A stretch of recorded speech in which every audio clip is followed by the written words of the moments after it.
Je retrouve maintenant Ghislain Picard, le chef de l'Assemblée des Premières Nations du Québec et du Labrador. Bonsoir, M. Picard. Bonsoir, Mme Bégin. Je vais d'abord vous poser la même question que j'ai demandé à mes deux invités qui vous ont précédé. Qu'est-ce que la Journée nationale de la vérité et de la réconciliation, ça signifie pour vous? C'est d'abord pour moi clair que c'est une journée de solidarité entre nos peuples, mais pour moi, ça représente aussi, je dirais, tout ce qu'on a accumulé comme retard dans la relation que j'appellerais sociétale, hein, au niveau canadien, au niveau du Québec, et on accuse quand même un retard important. Je dis souvent qu'on a beaucoup appris des gens autour de nous, mais que les gens autour de nous ont appris très, très peu de choses sur notre réalité à nous. Donc, si on doit parler de vérité, ben c'est beaucoup ça, hein, cette relation qui était méconnue, une relation finalement où il y avait peu ou pas d'intérêt à en savoir davantage sur nos peuples.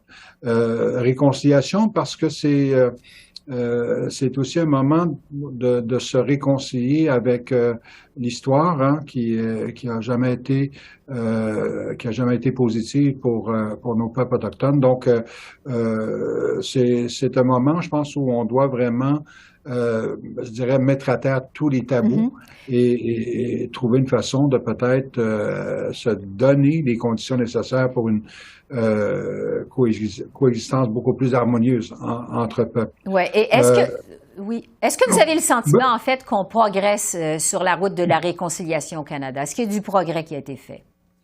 Je dirais d'abord, il y a peu de personnes qui peuvent nier que les enjeux autochtones occupent de plus en plus de place, hein, dans l'espace public.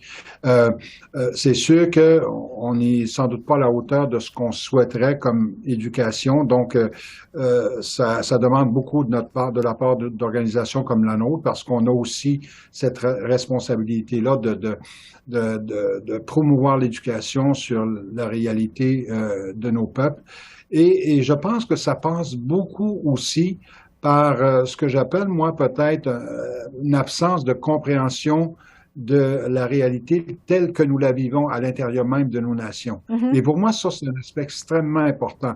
Si on doit parler de réconciliation à travers nos peuples et la société canadienne, on doit aussi reconnaître qu'il y a également une étape de réconciliation importante à l'intérieur même de nos communautés.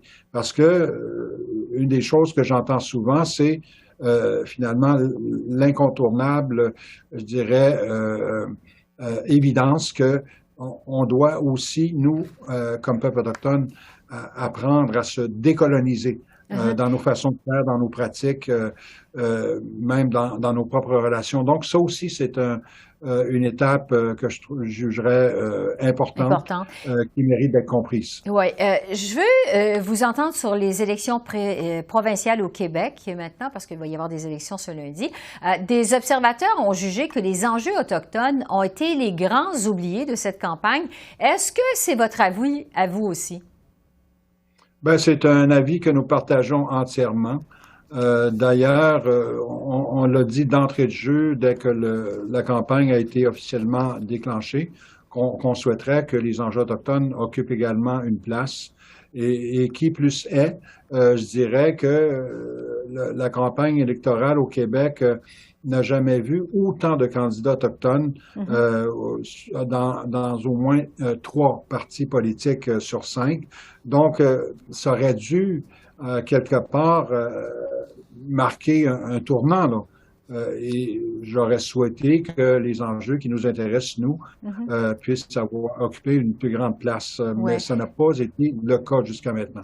Parce que, bon, en pleine campagne électorale au Québec, on a commémoré cette semaine les 2 ans du décès de Joyce Echaquan, qui est morte, comme on sait, à l'hôpital de Joliette dans des circonstances révoltantes.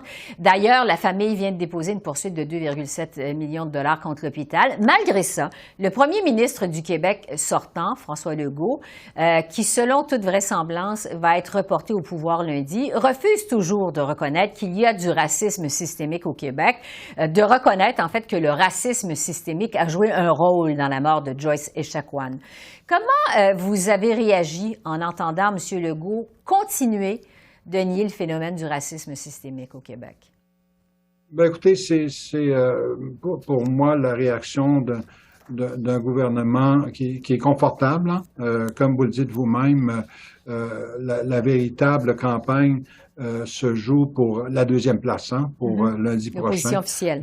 Donc, c'est ça, l'opposition officielle et le gouvernement sortant va se retrouver à nouveau dans le siège du conducteur. Donc, on a un gouvernement qui est confortable dans sa position et qui, selon moi, va maintenir sa position quant au racisme systémique, même si ça reflète finalement une position qui est totalement isolée du reste du consensus qu'on connaît à l'échelle du pays, même ailleurs. Et pour moi, ben j'étais à Manawan hier avec le mari de Joyce, Carole, et pour moi, c'est très clair. La chose que j'ai réitérée, c'est que on doit continuer à militer pour que le principe de Joyce soit accepté, reconnu dans son entièreté, qui inclut cette notion de racisme systémique. Donc, je pense que d'un côté, il y a peut-être l'acharnement du gouvernement sortant, mais d'un autre côté, il y a aussi la détermination de nos peuples. Donc, je dirais que on verra jusqu'où ça peut aller. Mais ceci dit, c'est extrêmement important qu'on puisse insister sur le fait que des gestes concrets doivent être posés à la lumière de ce qui est encore malheureusement trop répandu au Québec dans le système de santé. Il nous reste quelques secondes, Ghislain Picard. Je veux revenir sur la réconciliation de façon générale avec vous. Donc, il y a du progrès encore à faire. Est-ce que vous gardez espoir qu'on va y arriver au Canada? Ben, je demeure très optimiste parce que je pense que l'état des dossiers actuellement, là où nous en sommes aujourd'hui, je nous verrais difficilement retourner en arrière pour les raisons que je citais plus tôt. C'est que on a eu des évidences extrêmement douloureuses, mais marquantes en même temps là, au cours des deux dernières années. Et selon moi, là, ce que je constate, c'est une plus grande ouverture en savoir davantage sur nos peuples. Et c'est la journée de demain. Là. Avant d'arriver à la réconciliation, il faut passer par la vérité. Et ça aussi, c'est une étape importante. Merci de nous le rappeler. Ghislain Picard, chef de l'Assemblée des Premières Nations du Québec et du Labrador. Merci beaucoup. Merci, au revoir. Merci, madame. Merci, madame Bégin.